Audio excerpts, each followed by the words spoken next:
Good morning and welcome to Morning Coffee with Sandy. Hey, Rudolph the red-nosed reindeer. Mm, it's family day. Here they are. This was my mother's favorite mug. Yeah, she doesn't use it anymore. So it's here. I'm using it. Happy almost holidays. I'm a reindeer today. Yeah, I am.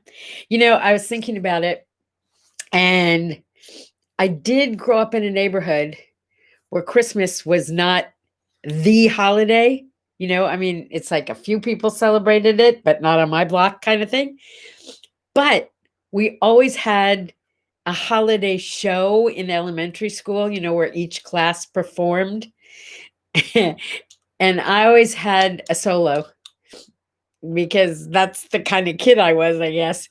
And I remember my solo being, I'm getting nothing for Christmas.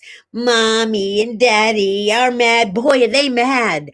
I'm getting nothing for Christmas, 'cause I ain't been nothing but bad. I put a tack on teacher's chair. Somebody snitched on me. You get the idea, right? Yeah. That was my holiday experience. I do remember doing the Teddy Bears Christmas. It was like a little play, a vignette. Yes. And then my best friend Karen and I did duets every year. Yeah, she spelled her name Y-N even back then. Yeah.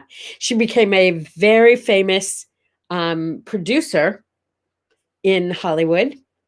And we had an agreement when we were children, when we were little kids, that we were both going to grow up and be famous actresses, and whoever got to Hollywood first would send for the other one, right?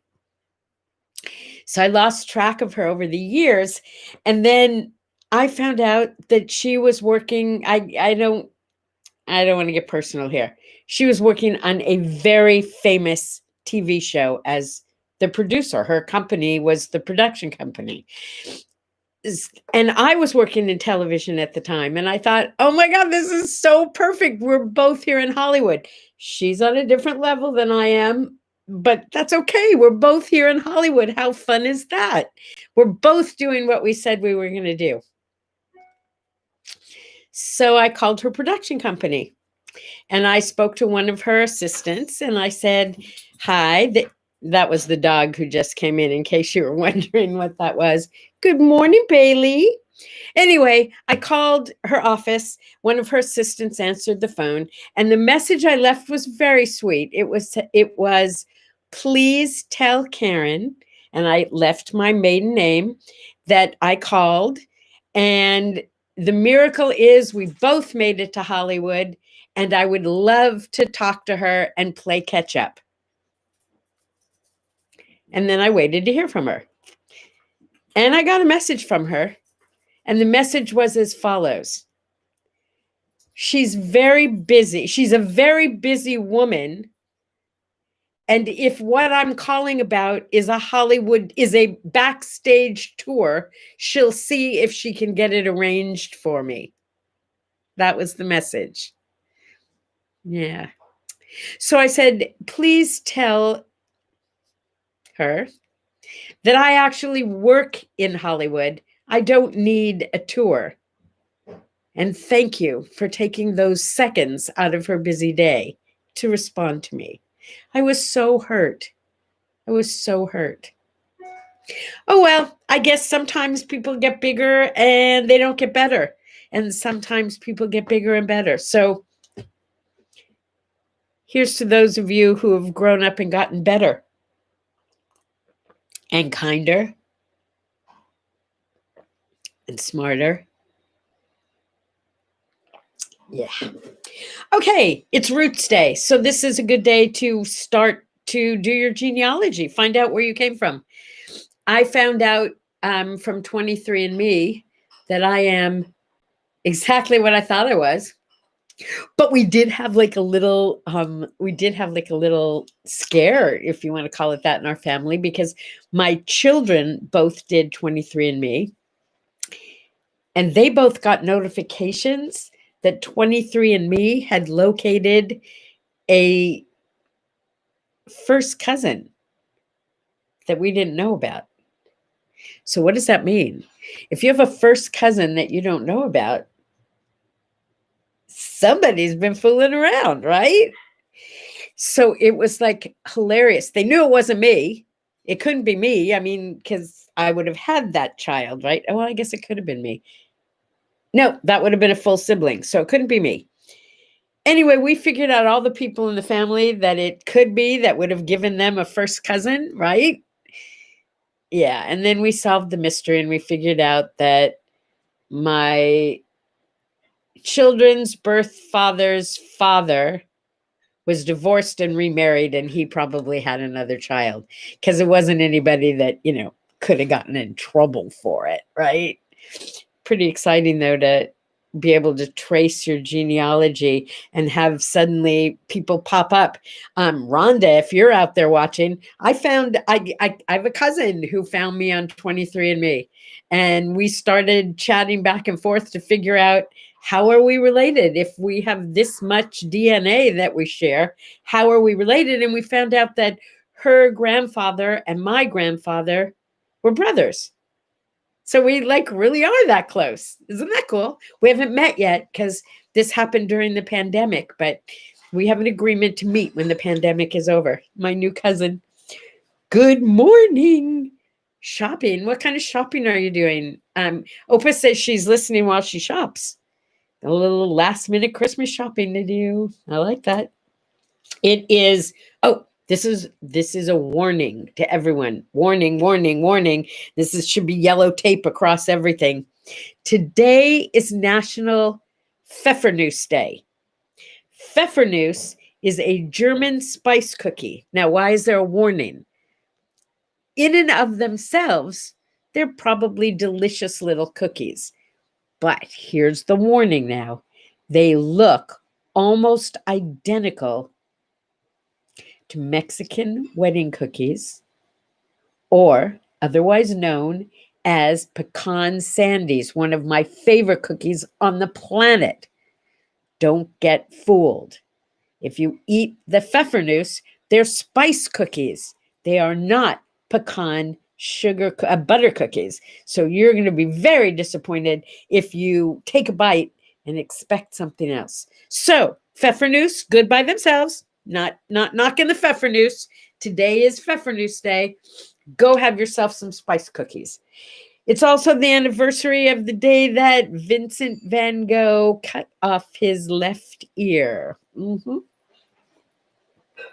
I guess he and Gauguin had some kind of argument, and he cut his ear off over it.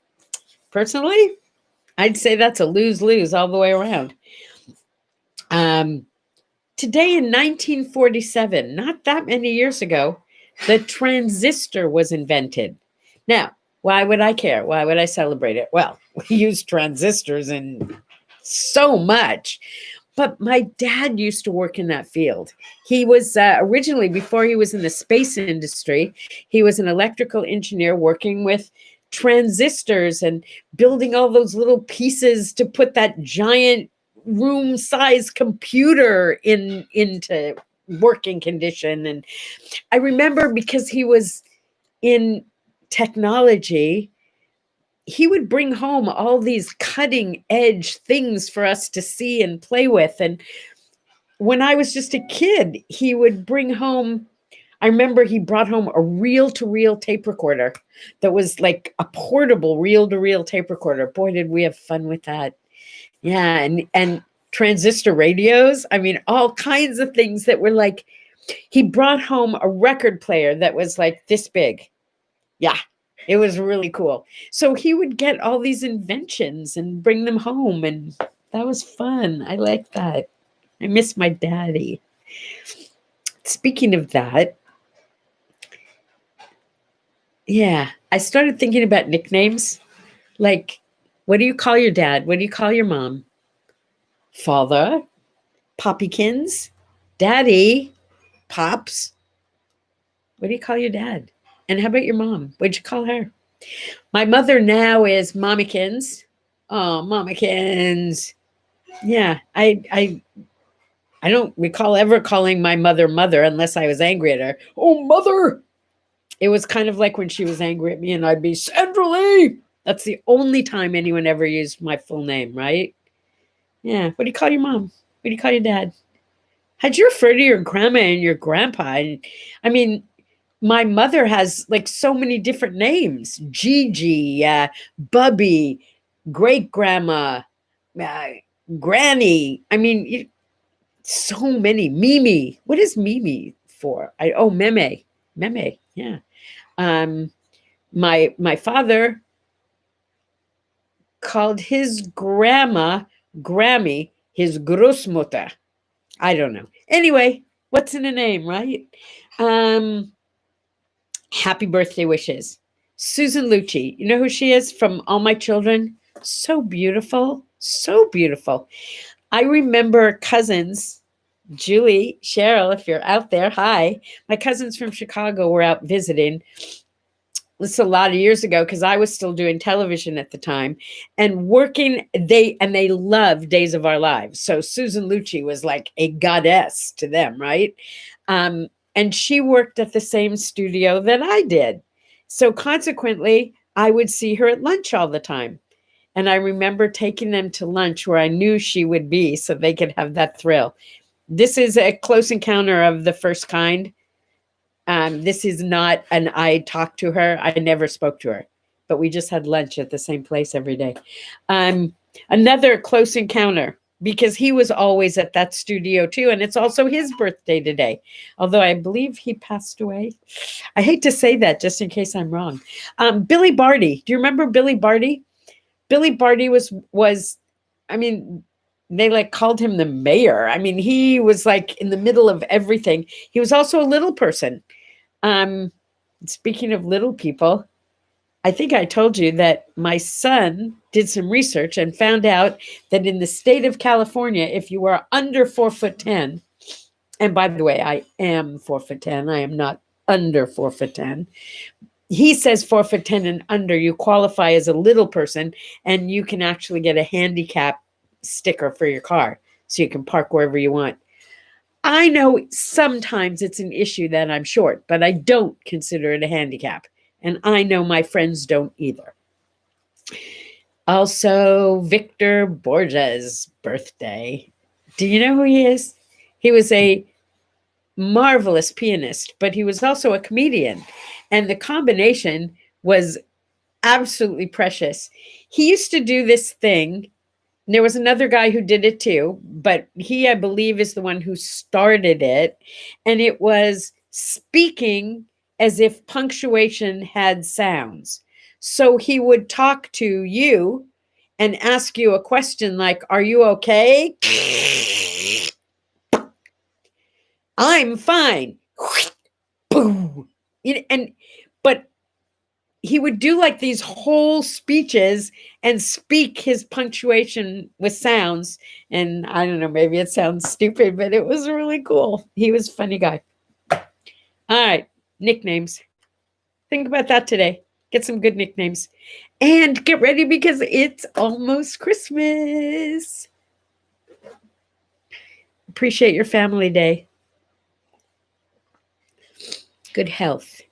If you're struggling with COVID right now, or you have loved ones struggling with COVID, I send you white light and prayers.